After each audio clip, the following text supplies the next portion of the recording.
Merci beaucoup Thomas, bonsoir mesdames et messieurs, vous êtes des braves, il est 17 heures et vous êtes encore là pour un dernier panel que nous allons essayer de rendre aussi vivant que possible.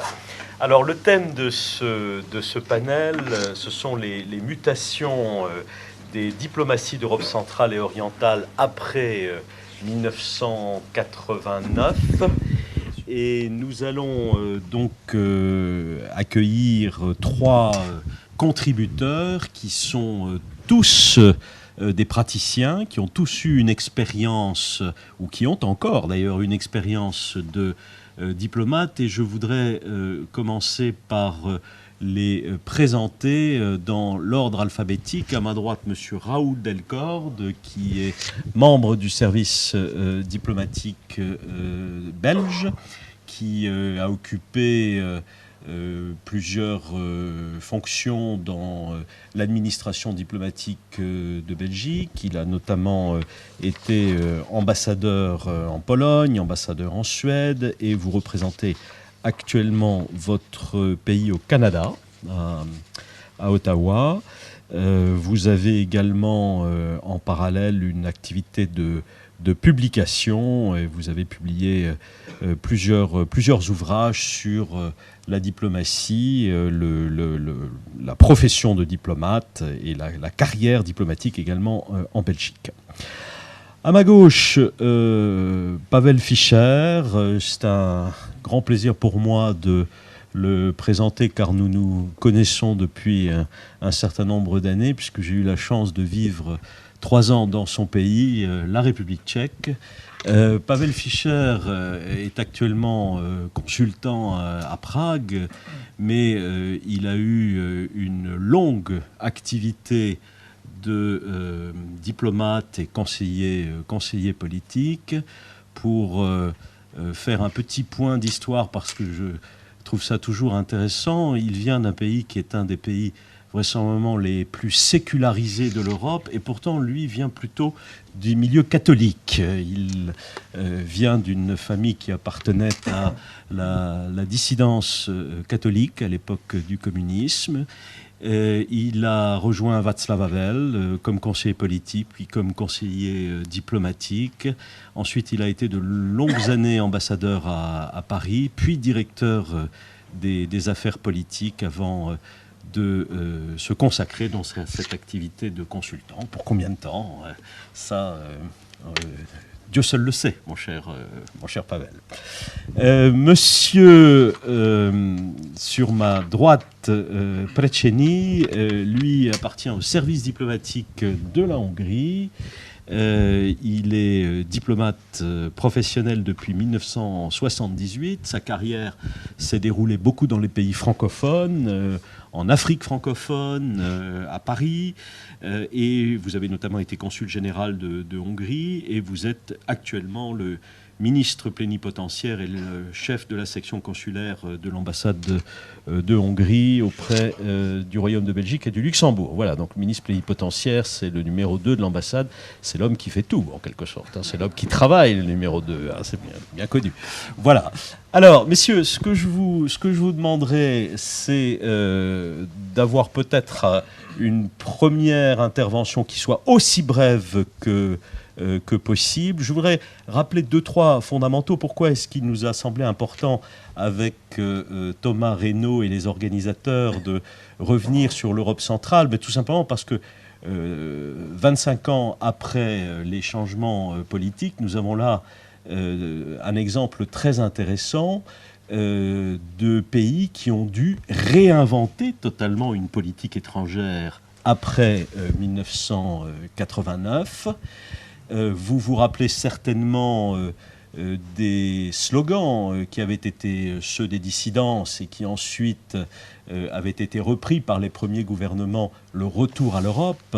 En fait, ce que l'on appelait le retour à l'Europe, c'était plutôt le retour à l'Occident, puisque c'était aussi bien la perspective d'entrer dans l'Union européenne que dans l'organisation transatlantique. Qu'en est-il 25 ans après ? Je crois qu'on ne peut pas aujourd'hui avoir une diplomatie quand on est un pays comme la Pologne, la République tchèque, la Hongrie, qui se concentre uniquement sur l'euro-atlantique. Il faut aujourd'hui avoir une vision beaucoup plus diversifiée.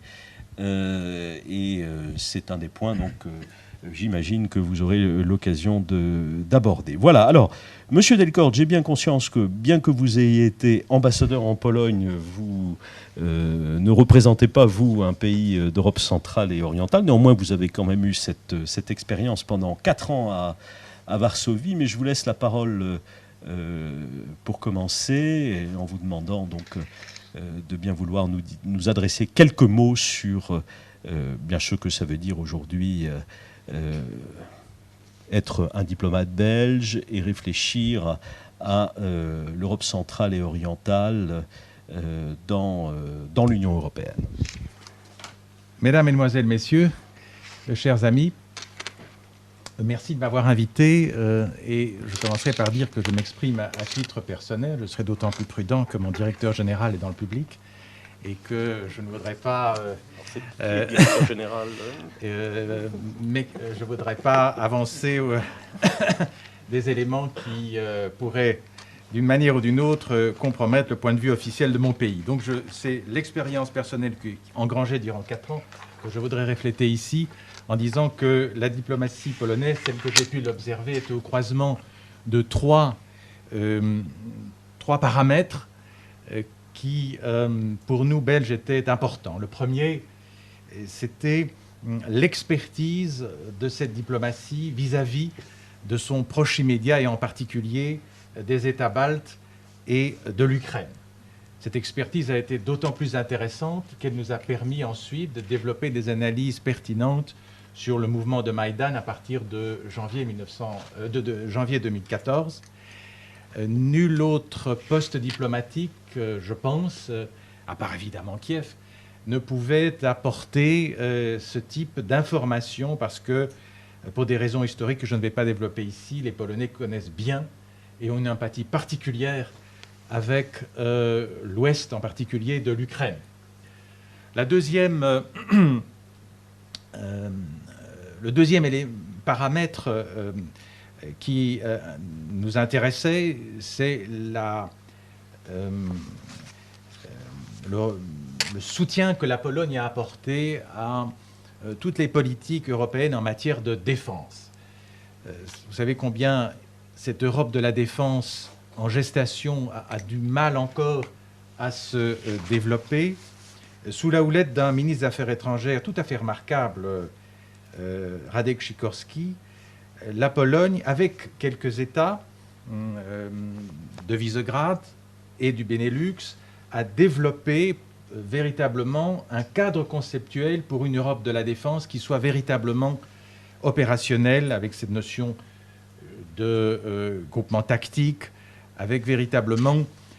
mais en ce faisant, les Polonais percevaient très bien aussi combien cela, dans l'esprit de quelques autres partenaires, pouvait affecter le lien transatlantique. Et donc, comme le disait de manière subtile Radek Sikorski, au fond, nous autres Polonais, nous avons besoin de 2 garanties. La garantie de sécuritaire de l'OTAN et celle de l'Union européenne. Cet activisme polonais en matière d'Europe de la défense s'est traduit notamment dans une enceinte qui s'appelle le Triangle de Weimar, qui est au départ une invention franco-allemande des années 90, à laquelle impliquant bien évidemment la Pologne. Et j'ai pu observer combien le président Hollande, lors de sa visite officielle ou d'État en Pologne, avait très fortement joué cette carte de Weimar, qui pouvait être d'ailleurs un concept à géométrie variable impliquant d'autres États de l'Union européenne. On sait combien il est important aujourd'hui et je crois que cet exercice est en cours avec la nouvelle haute représentante, de définir les paramètres de la sécurité européenne. Enfin, un troisième élément de la diplomatie polonaise qu'il me paraissait intéressant de relever et qui a nourri la réflexion, c'est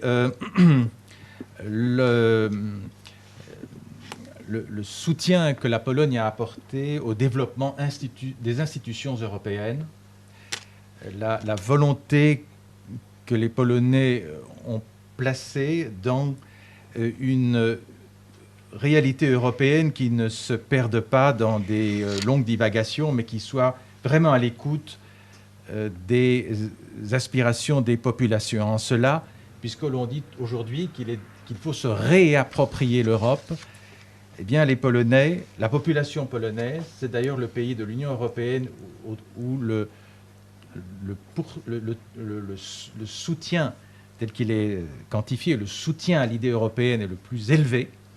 Les Polonais ont su démontrer combien ils savaient être habiles à la fois dans la capacité de faire avancer leurs priorités en matière notamment de politique agricole, en matière de fonds structurels dont ils sont les principaux bénéficiaires, mais aussi dans l'avancée du corpus institutionnel de l'Union européenne. Et ça leur a tellement bien réussi qu'ils ont permis l'élection, ou la nomination à tout le moins, du nouveau président de l'Union européenne, l'ancien Premier ministre Tusk. Alors vous voyez, la Pologne se situe véritablement au carrefour de trois paramètres importants. L'Europe de la défense, l'Ukraine, qui en soi est devenue le dossier, ou un des tout grands dossiers du Conseil européen, et enfin la consolidation des institutions européennes. Seul regret que j'ai pu avoir en quittant ce grand et beau pays, c'est que l'Union européenne, ou du moins, pardon, la zone euro, paraît encore bien éloignée des aspirations des dirigeants polonais. Je vous remercie. Merci beaucoup, M. Delcorne. Monsieur Fischer.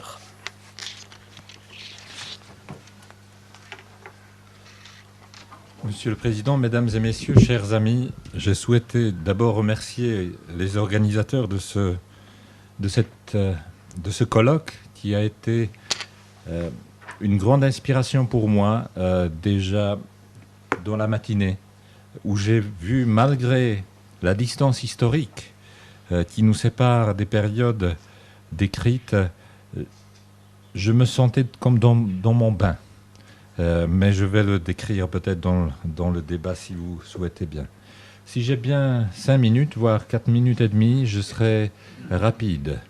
Dans mon pays, Tchécoslovaquie et République tchèque ensuite, est devenue l'idée d'une certaine culture et d'une certaine Europe vite associée avec un nom certain. C'était Václav Havel. Et donc je vais parler 4 minutes de Václav Havel. Rassurez-vous, la liste sera non exhaustive et je vais vous laisser toute la liberté de poser les remarques et les questions après. J'ai peut-être 5 points à rappeler. Václav Havel était particulier parce qu'il agissait dans la durée. Si vous regardez la dissidence tchécoslovaque, c'est-à-dire liée à la mouvance de la Charte 77, très tôt, des idées, des réflexions, comment concevoir les relations avec une Allemagne d'une manière apaisée et réconciliée, très vite cette réflexion émerge du débat.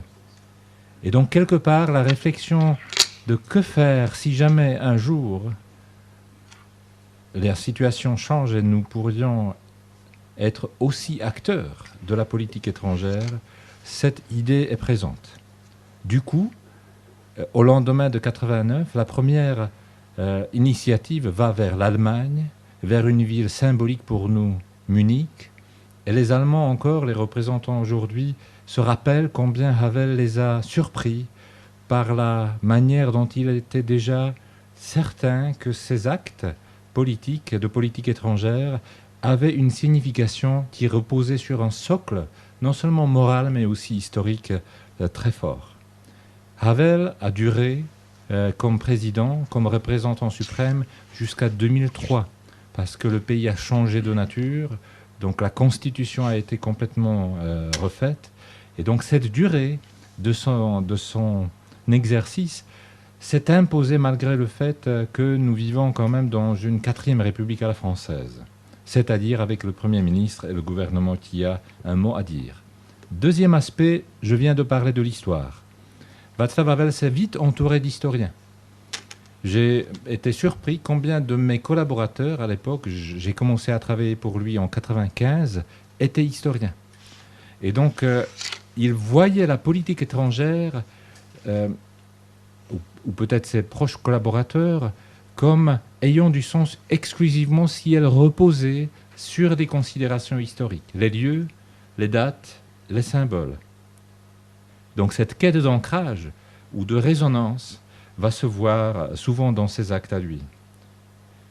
Troisièmement, c'était un homme des arts. Donc beaucoup d'historiens, beaucoup de poètes, beaucoup de chanteurs, beaucoup de poètes, des gens du film, des gens du showbiz cherchent le chemin qui mène au château de Prague pour rencontrer un des leurs qui a réussi. Frank Zappa, Rolling Stones, Michael Jackson, Robert Redford et j'en passe. Il y en avait toute une belle brochette. Et souvent il revenait. Parce qu'il voyait dans sa manière d'aborder la politique des étincelles d'un esprit certain qui était celui d'artiste, homme du théâtre, je rappelle, surtout du théâtre absurde. Il y a aussi un lien spirituel. Les amitiés que Václav Havel entretenait et cultivait avec un Dalai Lama, avec Jean-Paul II et autres, étaient devenues proverbiales.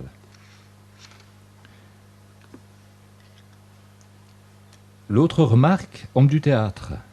Si vous pensez aux hommes de théâtre et aux femmes de théâtre, ils pensent en temps, en espace, en allusion, en mise en scène. Václav Havel était un grand metteur en scène de certaines affaires politiques. Et aussi en parole. Il écrivait ses discours lui-même, ce qui était parfois pénible parce que le débit n'était pas suffisamment rapide en ce qui concerne le calendrier, mais il tenait beaucoup à ce que la parole qu'il dise soit sa parole à lui. Il est devenu quelque part symbole lui-même, il s'est amusé d'observer lui-même sur un piédestal de quelqu'un qui est réussi, et il se moquait quelque part de cette image produite par une projection des espoirs et des espérances de beaucoup de peuples. Malgré lui, il assistait à la défection de l'État fédéral de la Tchécoslovaquie. Il a démissionné avant que l'État se détricote, et il constatait avec un certain brin d'humour acide que de nombreuses délégations venaient le consulter comment on défait un État. J'étais à l'époque chargé de la communication, et la liste des journalistes qui venaient des zones diverses et variées, des pays du monde, serait éloquente, parce que vous y verriez que les aspirations régionalistes ou d'autonomie étaient vraiment très prononcées à l'époque déjà. Je crois que dans ce pays, on peut vous comprendre. Et ma dernière remarque, homme des droits de l'homme. Havel n'a jamais cessé de penser aux objecteurs de conscience, aux prisonniers politiques. D'ailleurs, lorsque j'ai essayé de comprendre quel était son dernier acte avant qu'il meure, j'ai compris que son dernier acte d'homme, qui était ancien président à l'époque, était de signer des lettres de soutien adressées à des prisonniers en Biélorussie.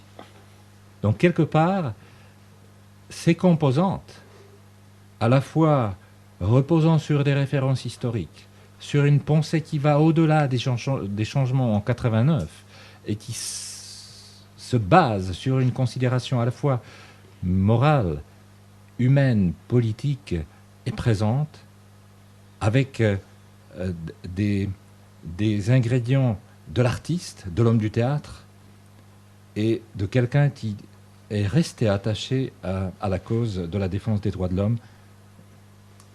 Tout le reste, c'est pour le débat. Merci beaucoup. Merci beaucoup.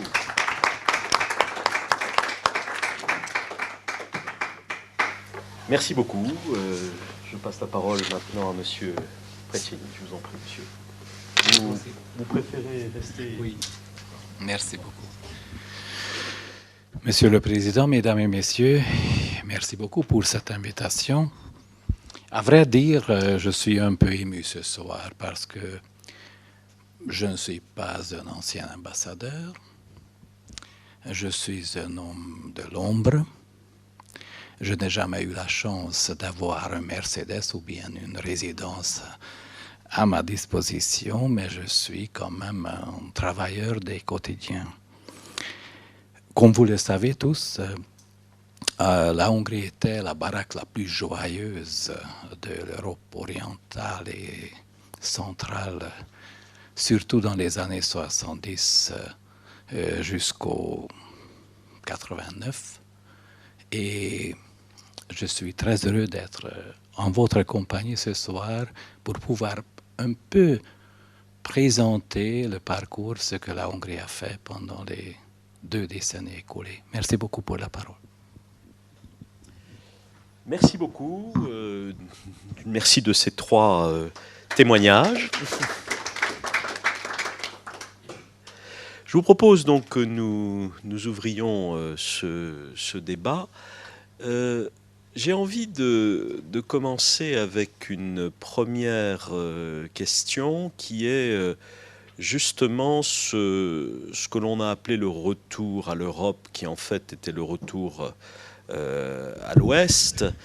On a eu parfois des difficultés à comprendre, disons, les positions des pays d'Europe centrale et orientale dans les pays je ne sais pas comment on devrait les appeler, occidentaux, voilà, c'est ça, notamment vis-à-vis des États-Unis. Hein. C'est-à-dire qu'on a eu parfois des difficultés à comprendre, allez, on va le dire, l'atlantisme des pays d'Europe centrale et orientale dans les vieux pays de l'Union européenne, le mien en particulier. Voilà, vous vous rappelez tous de la fameuse phrase de M. Chirac, qui n'a pas été la plus cordiale qu'il ait prononcée dans sa carrière d'homme politique, et ça faisait suite 2003 au choix de tous les pays candidats à l'Union européenne à l'époque de soutenir l'intervention militaire des États-Unis en Irak.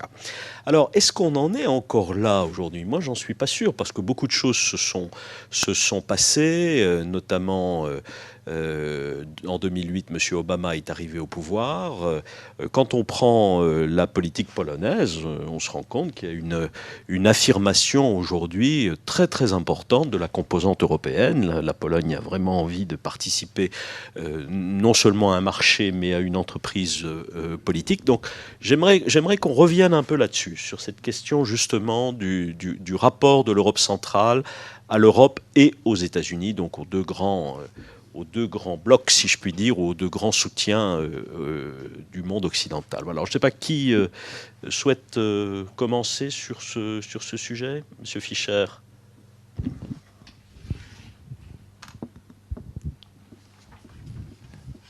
Merci pour poser la barre haut pour le début de notre débat.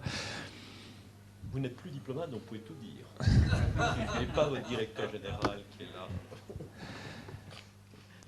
Je trouve que c'est une question complexe qu'il faudrait décortiquer sur plusieurs plans pour ne pas simplifier d'une manière trop rapide.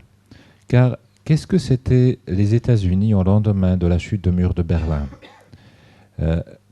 Et qu'est-ce que c'était l'Union européenne à l'époque, d'ailleurs, qui avait une autre appellation encore distincte?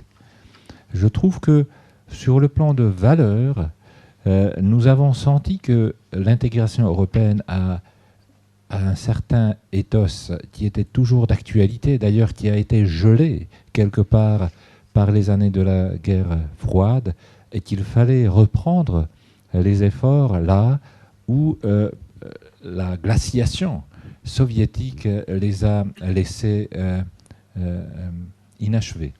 Donc, oui au retour de l'Europe. Mais quelles sont ces valeurs européennes? En France, j'ai assisté à beaucoup de réunions politiques, voire de manifestations publiques. Trop souvent, j'ai entendu le cliché valeurs européennes sans pour autant en décline quelles étaient ces valeurs. Soit par consensus, soit par une certaine approche utilisant des préfabriqués, soit peut-être par une certaine paresse intellectuelle, on ne décline pas ce que ce sont ces valeurs européennes auxquelles on tient.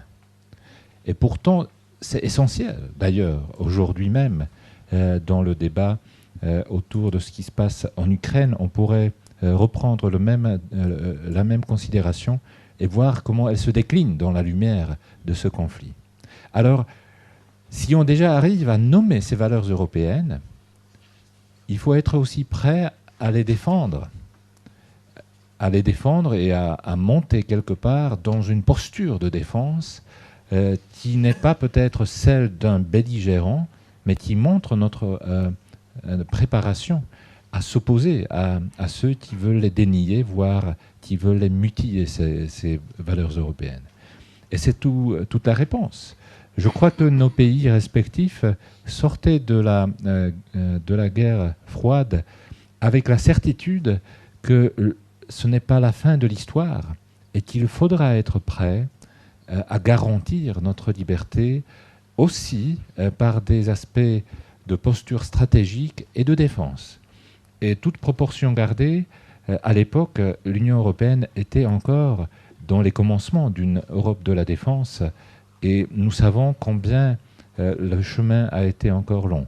Donc, avoir une puissance stratégique qui est même prête à intervenir, parfois à tort, mais qui a su s'imposer comme garant de paix dans les pays des Balkans occidentaux, c'était déjà un atout dans la main dont nous étions, nous autres, conscients.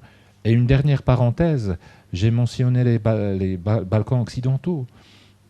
Je suis sidéré, puisque j'ai parfois des possibilités de parler à des journalistes de la radio Free Europe et échanger avec eux, je suis sidéré combien a détérioré la situation dans les Balkans occidentaux ces derniers temps. C'est un croisement de deux conflits majeurs, avec le Daesh, c'est-à-dire cet islamisme très violent, et avec une prise de position d'une Russie qui cherche à s'imposer.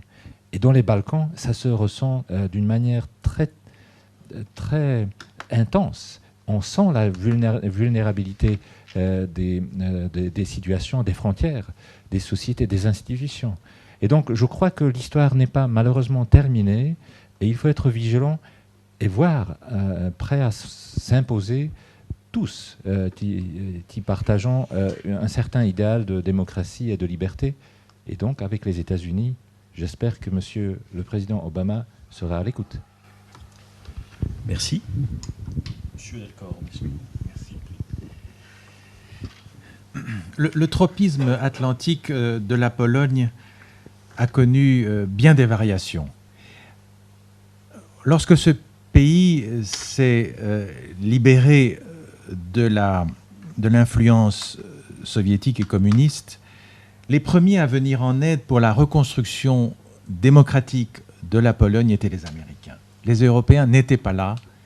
Et rien que cela, et je ne sais pas si c'est le cas aussi en Hongrie et en Tchéquie, mais ce déferlement d'organisations américaines, publiques et privées, dans les rues de Varsovie ou de Cracovie, a laissé une empreinte positive. En outre, comme vous l'avez cité vous-même, et vous pouviez le faire étant français, certaines remarques d'un président français ont laissé aussi des traces dans la psyché polonaise. Et vous savez combien la relation entre Paris et Varsovie est à la fois romantique et complexe. Donc, pour toutes ces raisons, le tropisme était fort jusqu'au milieu des années 90. Et puis, ensuite, il y a eu un certain nombre de désillusions.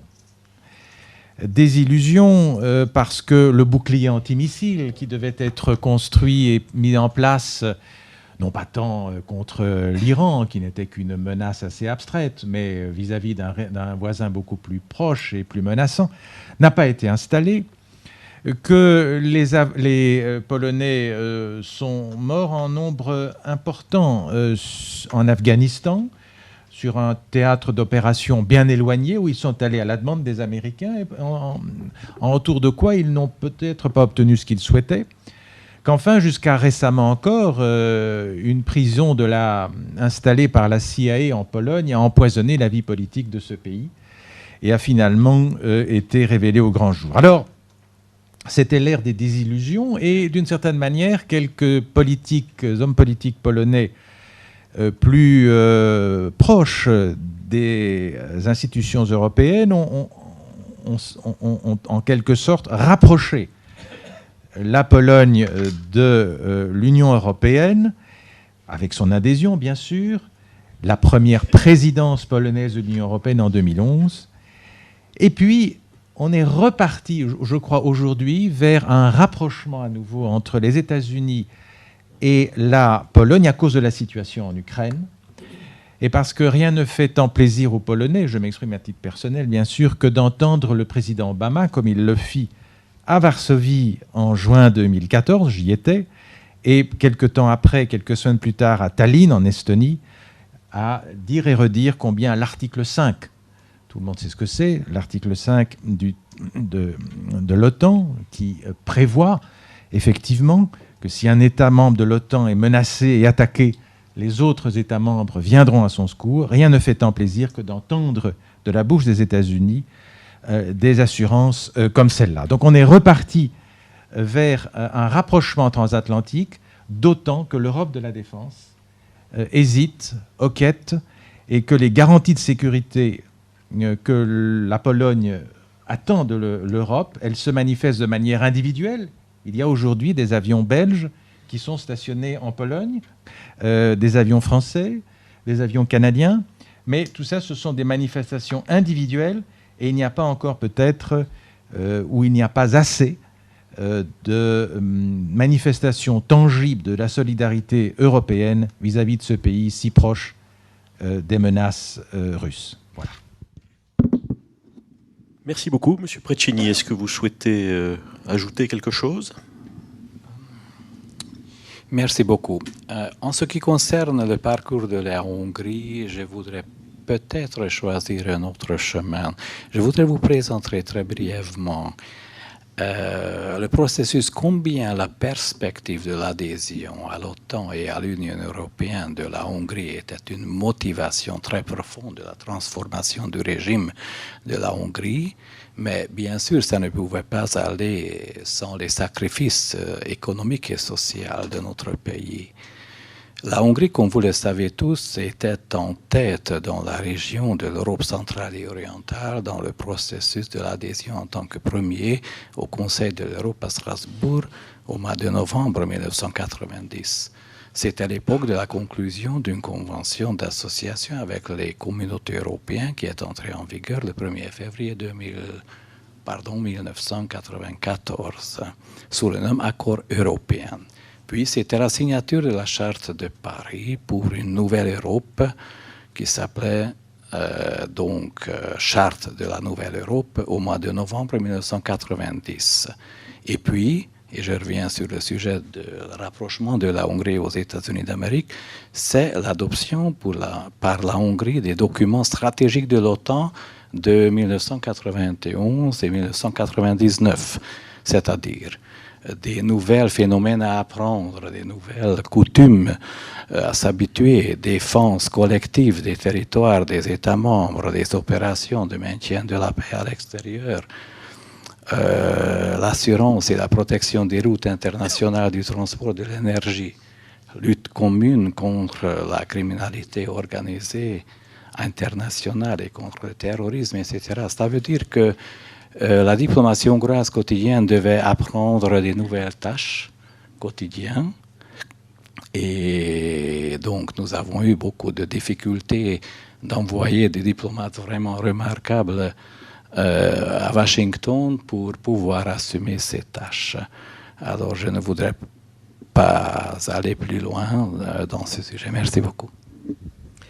Merci beaucoup. Je suis sûr que nous reviendrons sur la relation entre la Hongrie et l'Union européenne, qui ne connaît pas que, comment dirais-je, du miel. Il y a aussi des difficultés qui sont liées aux positions qui ont pu être prises par le président hongrois ces dernières années. Alors, on aurait pu dire la même chose d'ailleurs de la République tchèque, car vous avez parlé d'un Václav, mais il y a eu un autre Václav aussi. Vous n'avez parlé que d'un seul Václav. Alors justement, les Polonais, on a le sentiment qu'en Pologne, là, il y a eu finalement, à l'exception peut-être de la période des frères Kaczynski, plus de consensus sur la question d'être actif dans l'Union européenne. Mais vraisemblablement que ceci est lié aussi, que vous l'avez très bien dit, au soutien de la société polonaise. Voilà, alors je ne veux pas mobiliser le débat, surtout pas, et j'aimerais maintenant passer la parole à la salle. Donc le débat est ouvert, j'ai vu plusieurs mains. Laurent, vous souhaitiez... voilà, donc je commence par vous.